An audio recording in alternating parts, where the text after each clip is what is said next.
officially become our Secretary of Health and Human Services. Just as I promised last year, Bobby is going to lead a great national mission to make America healthy again, and he's going to do it. I think he's going to do things that will really make us very proud of this day. Like his father, Senator Robert F. Kennedy, and his uncle, President John F. Kennedy, Bobby has devoted much of his life to serving his fellow Americans in his campaign for president, and he was a very tough competitor. I did not like it at all. I said, let's get him on my side. But in his campaign for president in 2024, Bobby brought together a coalition of supporters across party lines, and he really worked very hard, and he had tremendous support, unbelievable support, and I think a lot of that support came my way when we decided to do a little merger, and it was really great, and it was very loyal, incredible people. They believe in him so strongly because he's a fierce advocate for the health of our children and for the values of free speech, democracy, and peace. And people are going to be very impressed, I have no doubt. I've known him a long time. He's been a friend of mine a long time. Perhaps most importantly, though, Bobby created a nationwide movement made up of millions and millions of mothers and fathers and young people and concerned citizens of every background who want to end and this horrible chronic disease crisis that exists in America. He's absolutely committed to getting dangerous chemicals out of our environment and out of our food supply and getting the American people the facts and the answers that we deserve. After years in which our public health system has squandered the trust of our citizens, and they really have. They don't trust us. They don't trust anybody, frankly. They've gone through hell. There's no better person to lead our campaign of historic reforms and restore faith in American health care. And Bobby's going to do it. The United States spends more money in health than any other country on earth, but we're growing sicker every year. We're not as healthy as countries that spend just a fraction of what we spend, so there's something wrong. He's going to figure it out. In recent decades, we've seen staggering increases in cancer rates across all age demographics, including more than 40% increase in childhood cancer since 1975. Who can believe that? And an explosion in other chronic childhood illnesses. Not long ago, 1 in 10,000 people, children, had autism. Now it's 1 in 36. Think of that. 1 in 10,000. 1 in 10,000. Now it's 1 in 36. Who can believe that? There's something wrong. There's something wrong. And I think it's something that can be found out. In 2022, more than 40% of children had at least one chronic health condition, and today nearly 80% of young adults do not qualify for military service, in large part for health reasons. Think of that, 80%. Something is wrong, and that's why immediately after Bobby is sworn in, I will be signing an executive order establishing the President's Commission to Make America Healthy Again. We have some great people on that commission. Chaired by our new secretary, this groundbreaking commission will be charged with investigating what is causing the decades-long increase in chronic illness, reporting its findings, and delivering an action plan to the American people. And it's going to be a plan that people are really waiting to hear. Bobby, I want to thank you. You've gone through a lot. It's taken great courage. You've been amazing, actually. I'd call him and say, you're going to be okay. And he said, I know, I really do. He's really been supported amazingly by Cheryl and his family. And it was very tough. It was a very nasty group of people that were after him, but he was tougher and he was smarter than they are. And that's why he's here today. There are very few people that could have withstood the assault, but he was able to. So I just want to congratulate you, and we have a very special person here to swear you in, a man that I think has done just, I think he's just an amazing man. As you know, his name happens to be Gorsuch, and he's a member of the Supreme Court in extremely good standing. He's highly respected by everybody, and I didn't know, are you two friends or something, or did this just happen to be? Justice, this just happened to be the luck of the draw. What happened? I reached out to him. Did you reach out? Well, you reached out to a very good man. So please, if you would, thank you very much.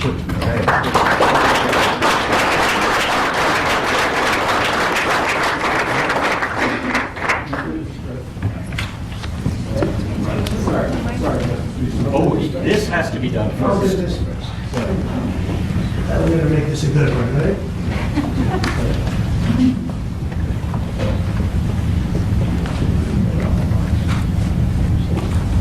Okay, it's good so far.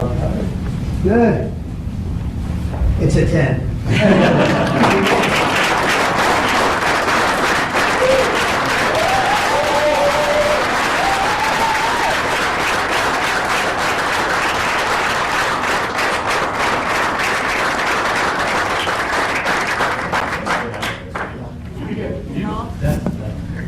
No, why am I in the middle? All right, go in there, get the kids in there, go in there. Get the kids in there. The lady that kids. Okay, holding it.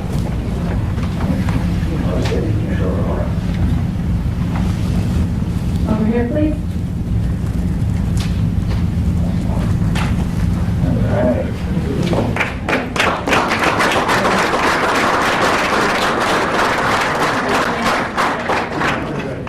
It's really happy. Would all the family like to join? Yeah, sure. All right. Please place your left hand on the Bible and raise your right. Repeat after me.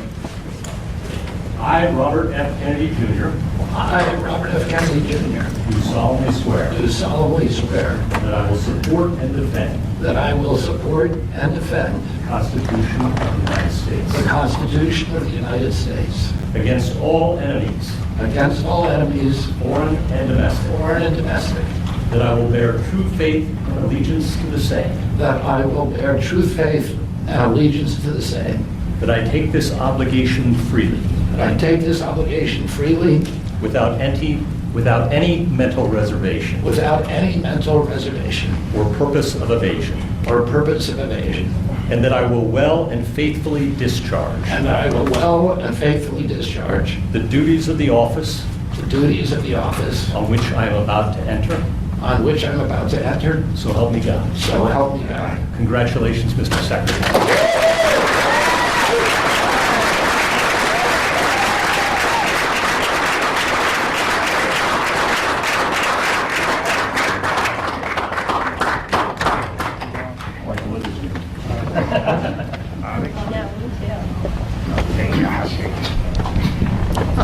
I want to begin by thanking President Trump for giving me this extraordinary opportunity, and I want to introduce my family and thank them for being here. My wife Cheryl, my cousin Anthony Shriver, my daughter Kik, my other daughter Kira, Carolina Shriver, Joey Shriver, Jackson Hines, and Amaryllis Kennedy. And I want to thank all of you for your support and throughout this whole 2.5-year journey. My first time in this Oval Office was in 1961, and I came here to meet, or 1962. I came here and I had a meeting with my uncle, who was president then, where we talked about the environment.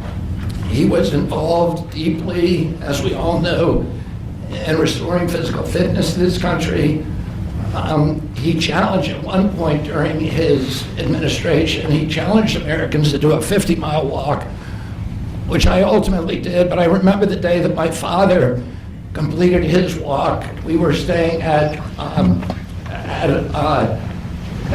at Camp David, and my father came in after 18 hours walking on the C&O towpath and with his feet bleeding and blisters on them. My father had one of his best friends was Al Lowenstein. And Al Lowenstein ultimately was a congressman from New York who was assassinated himself in 1980. But Al Lowenstein had started the Dump Johnson movement to get rid of President Johnson and end the Vietnam War. And at the time that he started it, people just thought it was a fool's errand. And ultimately, he asked my father to run for president against Johnson. My father wouldn't do it at that time, and he asked Gene McCarthy. McCarthy did it, and he joined that campaign.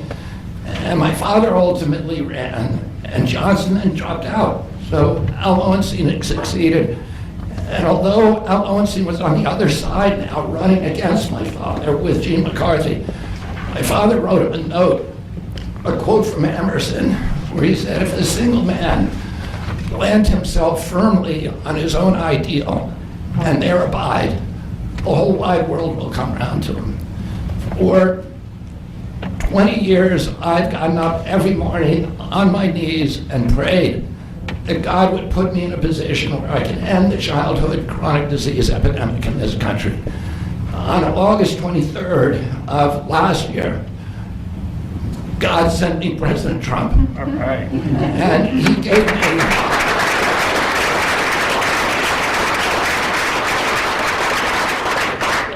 he's now given me, he's kept every promise that he's made to me. He's kept his word in every account and gone way beyond it. I'm so grateful to you, Mr. President. A lot of people told me that I couldn't trust President Trump, that I better get it in writing. And we did a handshake, and everything that he told me he was going to do, he has done. Right. And I'm so grateful to him, and I've told you before, I genuinely believe that you are a pivotal historical figure, and you are going to transform this country at a time when we see all of the indicia of democracy now in tatters in our country. We see the rise of the military-industrial complex, the rise of totalitarianism, these attacks on our Constitution, and this breathtaking epidemic that is disabling our people. President Trump has promised to restore the American dream in this country. A healthy person has 1,000 dreams. A sick person only has one. 60% of our population has only one dream, that they get better. President Trump has promised that he's going to restore America's strength. But we can't be a strong nation if we have a weak citizenry. If people are sick, 60% of our people are sick, 77%, as President Trump mentioned, of our children cannot qualify for military service. And we need a man on a white horse now.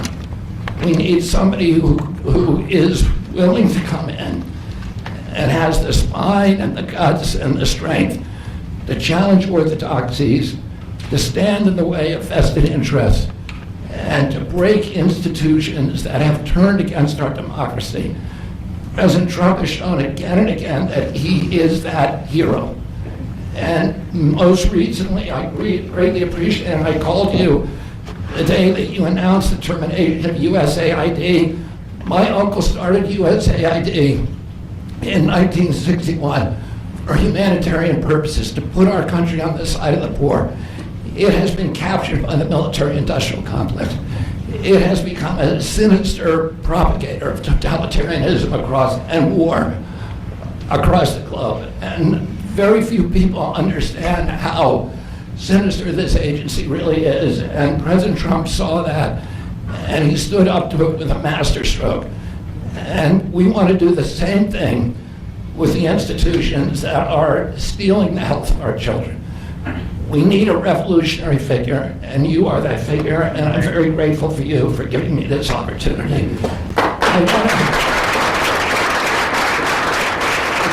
want to recognize some of the allies that I've had in this battle for a long time are Senator Rand Paul, Senator Ron Johnson, Senator Roger Marshall, Marjorie Taylor Greene, and Buddy Carter, who've all been champions of the MAHA agenda before I even came along.